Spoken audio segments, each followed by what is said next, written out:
आज तो मैं बहुत खुश हूँ। अच्छे तरीके से हमने फेस्टिवल को सेलिब्रेट किया और अच्छे अच्छे लोगों से मुलाकात भी हुई। बारिश का मौसम था, थोड़ा मज़ा भी लिया और अपने को तो जो है वो है। हमने हमेशा आपके विषय में सोचा है। हमारी ये कोशिश, हमारा ये प्रयास, हमने अपने 9th क्लास के बच्चों के लिए क्या सजा कर रखा हुआ है।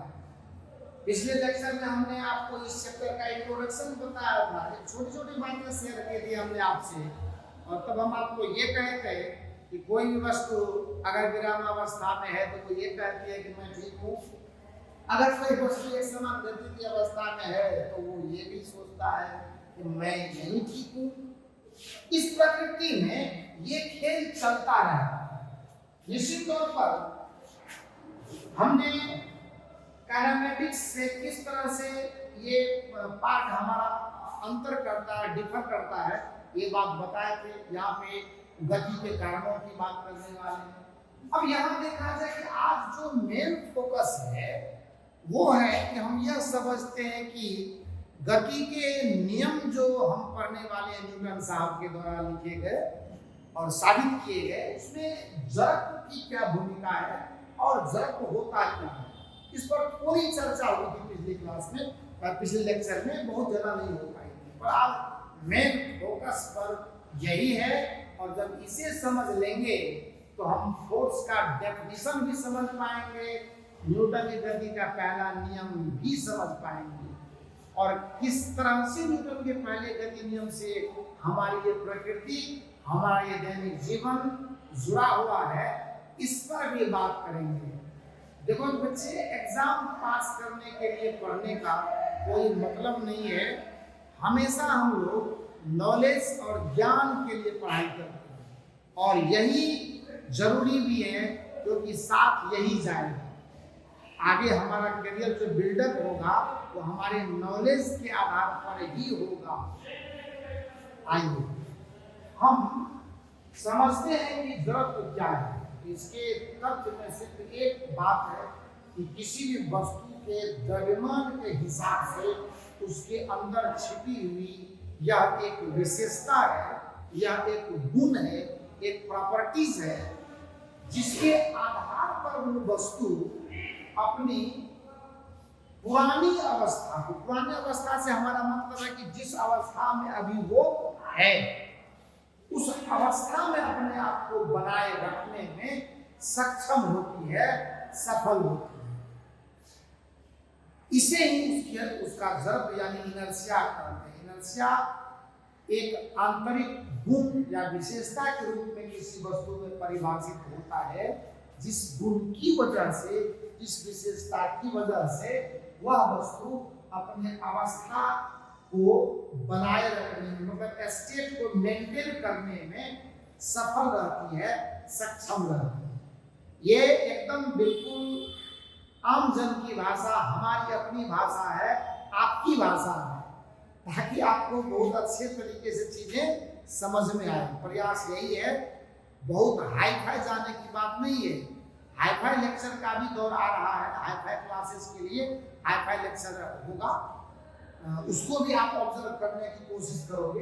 जैसे मैंने यहाँ पे दो फिगर लिया हूँ, एक फिगर और दोनों ही सेम मास यानी सेम द्रव्यमान की वस्तु है। 10 केजी सपोज हमने इसको भी लिया, 10 केजी इसका भी ले लिया। इसको मैंने लिखा ये विरामावस्था में है, ये कहीं जा नहीं रही है। जैसे अपने रूम में रखा हुआ डेस्क बेंच, रूम में रखी हुई किताब, आप वैसे ही मान लीजिए, ठीक है। एक दूसरी वस्तु है जो गति तो कर रही है, पर याद रखिएगा ये जो एक समान गति में बार-बार बोल रहा हूँ, जिसको मैं यूनिफॉर्म मोशन कहता हूँ, ये आपको पता है।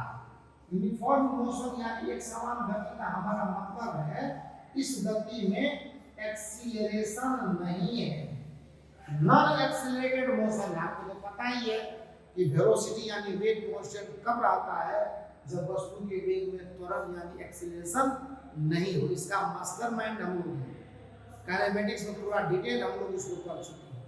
क्लियर? अब देखो कि अगर मैं इस वस्तु को एक समान गति की अवस्था में देख रहा हूं तो ये वस्तु कहता है खुद से, जबकि द्रव्यमान वही है इसका भी, कि मैं इसी अवस्था में कंफर्टेबल हूं, कि मुझे यही अवस्था चाहिए, मैं इसी अवस्था में ठीक हूं। तो निश्चित तौर पर आप भी समझ रहे हो उस बात को, आप लोग भी समझ रहे हो। तो इसी अवस्था को बनाए रखने में वस्तु अपने जिस गुण के वजह से सक्षम होती है वही कहलाता है इनर्शिया ऑफ यूनिफॉर्म मोशन, और we can say inertia of motion. ठीक है। अब देखो कि दो अवस्थाओं की चर्चा की ना मैंने, अब चलते हैं इनर्शिया ऑफ रेस्ट की वजह से विराम अवस्था, इनर्शिया ऑफ मोशन की वजह से गति की अवस्था, यानी विराम का जड़ और गति का जड़। अब बात करते हैं कि जिस चीज के लिए चक्कर है अवस्था परिवर्तन की मैं बात करता हूं। ध्यान से देखा जाए, मैंने दो एरो लगाए, एक एरो इधर एक एरो इधर, विराम से गति और गति से विराम, यानी अवस्था परिवर्तन। इसकी ये बात पिछले लेक्चर में भी लिखा हुआ था।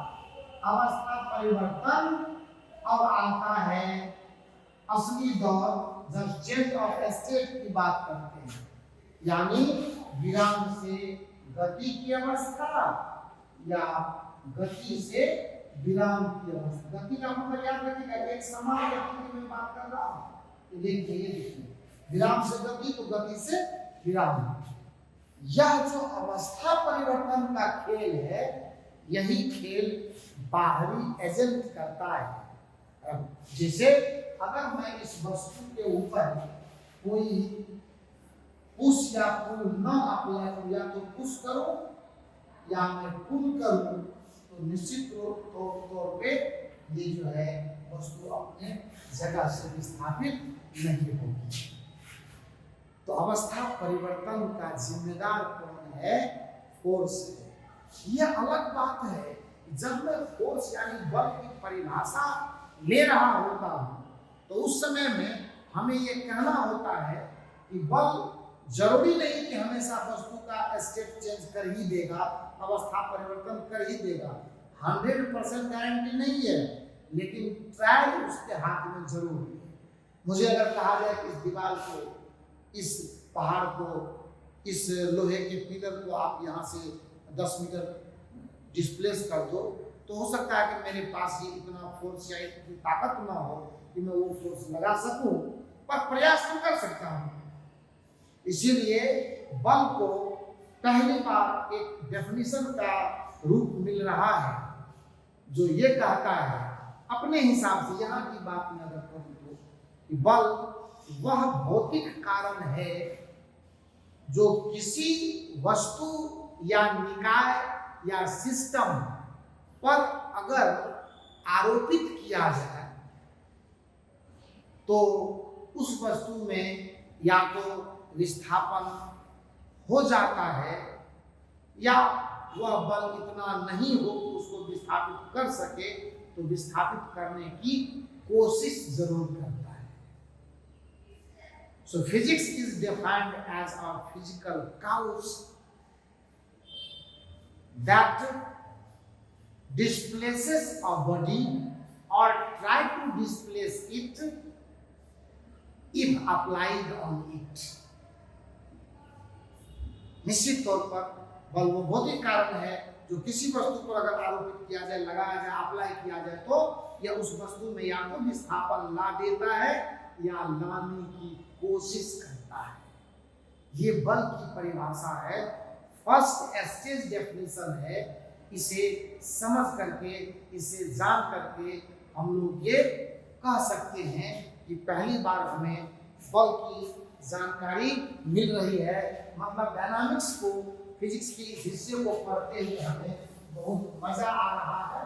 लोग अलग अलग तरीके से डिफाइन करते हैं, कोई पुश के रूप में बोलते हैं, कोई पुल के रूप में बोलते हैं।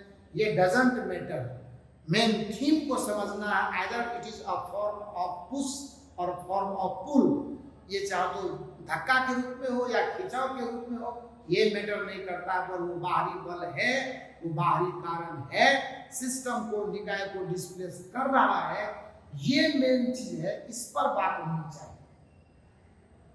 और निश्चित तौर पर इसी को जब हम समझने में सक्षम हो जाते हैं तो हमें न्यूटन के गति का यानी first law of motion is now going to define. तो निश्चित तौर पर पहला गति नियम हम लोग इस आधार पर परिभाषित कर सकते हैं कि अब देखो दो परिभाषाएं आ गई कि फोर्स हम किसको कहते हैं, है ना। यह एक भौतिक कारण है, यह एक भौतिक कारण है जो किसी वस्तु की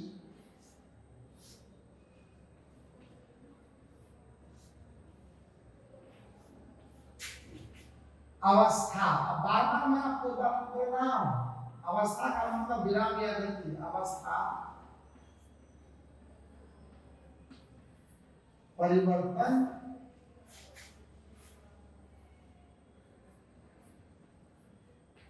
कर देता है या करने की कोशिश करता है, करने की कोशिश करता है। एक एक स्टेप में आपको चरणबद्ध तरीके से स्टेप वाइज बताई जा रही है बात, कोशिश करता है ना। तो ये है, वो जरूरी नहीं आपको, तो पहले भी ये बात हमने बता दी है कि बल का अगर परिमाण बहुत कम हो, अगर हम लोग मिलकर के अकेले अकेले इस दीवार को डिस्प्लेस करना चाहेंगे तो नहीं होगा ना। इसके लिए हैवी मैग्नीट्यूड का फोर्स चाहिए। तो कोशिश यहाँ पे trial is one also an important है, ये एकदम बिल्कुल एक महत्वपूर्ण बात है, इस पर कभी ध्यान हमारा हटना नहीं चाहिए। ये बल की परिभाषा है। और अब तो बल के विषय में न्यूटन साहब ने और बहुत सारी बातें बताई है, जिस पर एकदम चरणबद्ध तरीके से, बहुत सुंदर चैप्टर है। आप सिस्टम से चलोगे खूब मजा आएगा, ये मैं कह रहा हूँ क्योंकि मैं आपको सिखा रहा हूँ, तो हम थोड़ा भरोसा रखें। और इसी के आधार पर पहला गति नियम, पहले गति नियम का जो है ना फर्स्ट लॉ जो है आपका, बस इसी के आधार पर, इसीलिए आप याद रखेंगे कि न्यूटन के पहले गति नियम से ही हमको बल की परिभाषा भी मिली हुई है।